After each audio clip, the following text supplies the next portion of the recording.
This is the new Sony A7c. C standing for compact. It's small. It has everything that we loved about the Sony A7 III built into the size and portability of an A6600.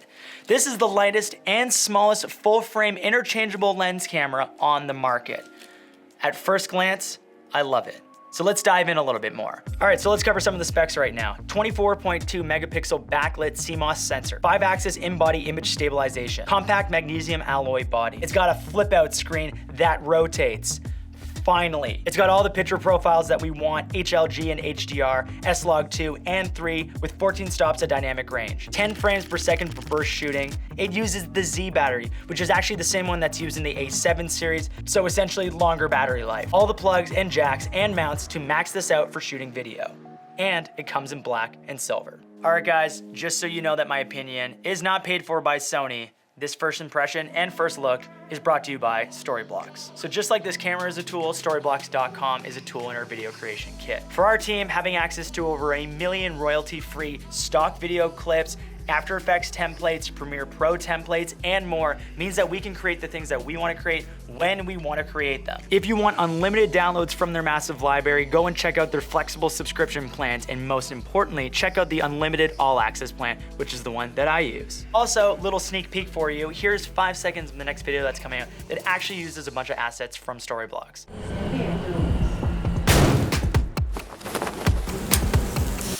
Ooh.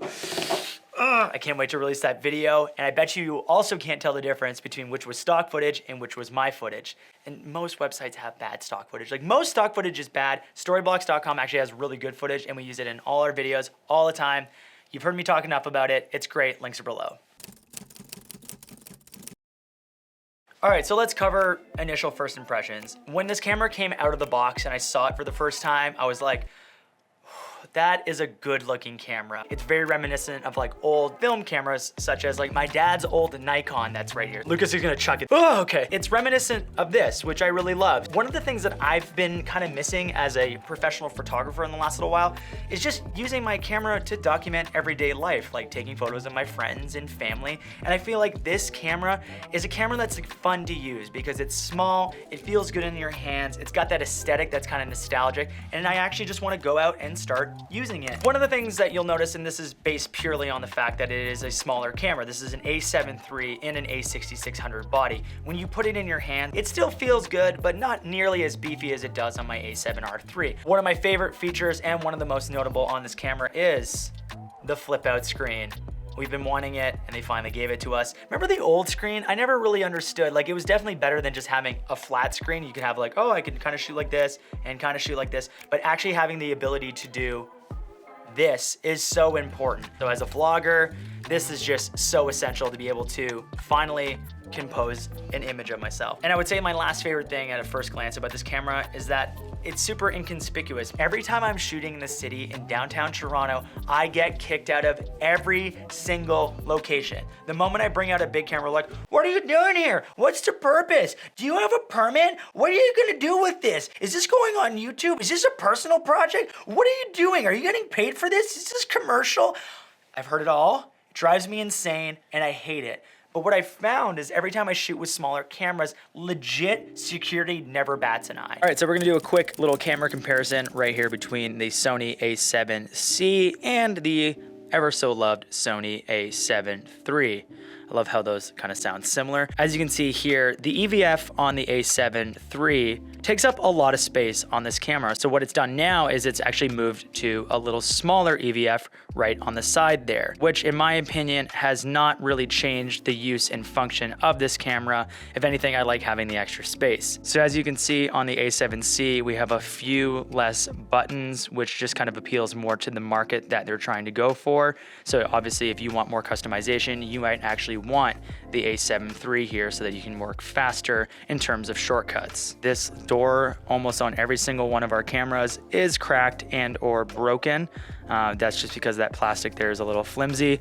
On the new camera, we have more robust doors that open up with a lock system. All right, so let's weigh each of these cameras. The Sony A7 III comes in at around 662 grams. Technically, for their stats, they'll take off the cap, so we're looking at 652, but I don't like having that sensor exposed for too long. The A7C comes in at 520 grams, and on the website, they like to label it as 509 grams.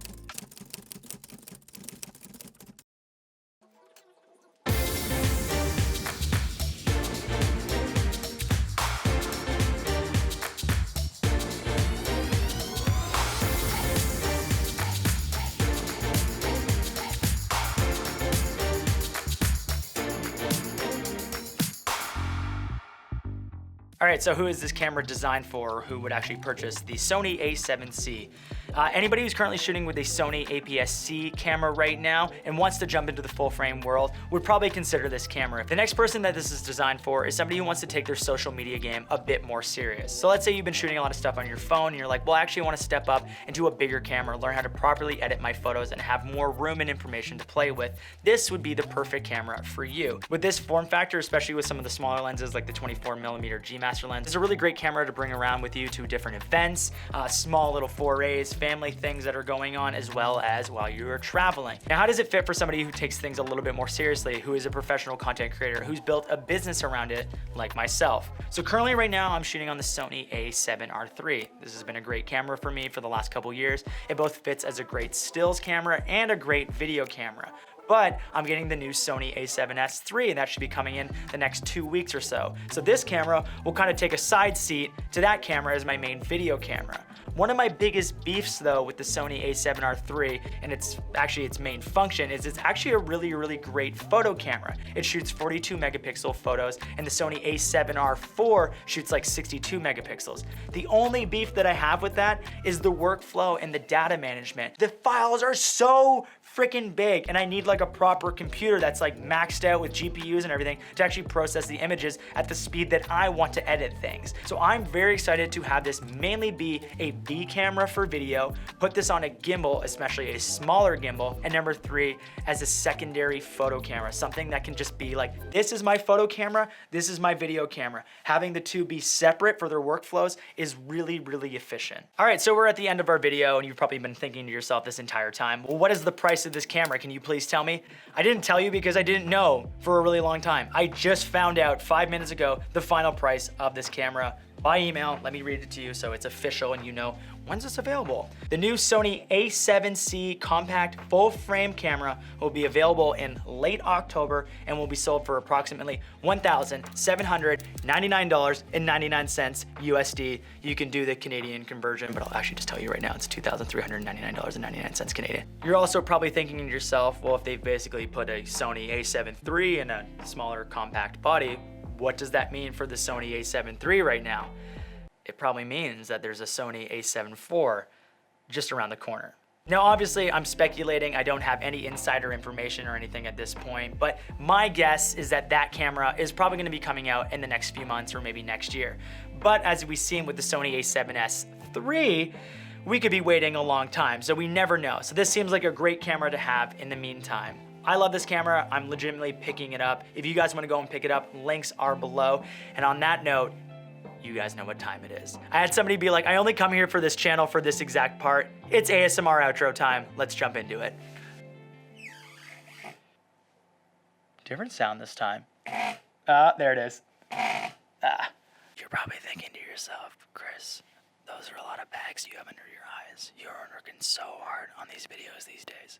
Well, yes, we've been working hard, but also my cat just went into heat recently, and this is what the sounds she makes throughout the entire night while I'm trying to sleep. Literally last night, all I heard was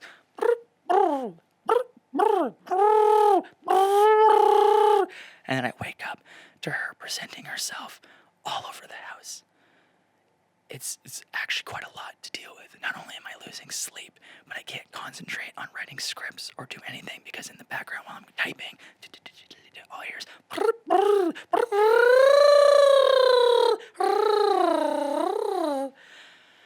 so, one thing that you could do for me that will make my day better is press the like button. It's so easy. Think about how much I have to endure. Weird hormonal cat sounds, and then making lots of videos where I don't even get sleep over that. Literally, this is what you can do. So watch. Every time you press the like button, this happens. Watch. Do it. 3, 2, 1.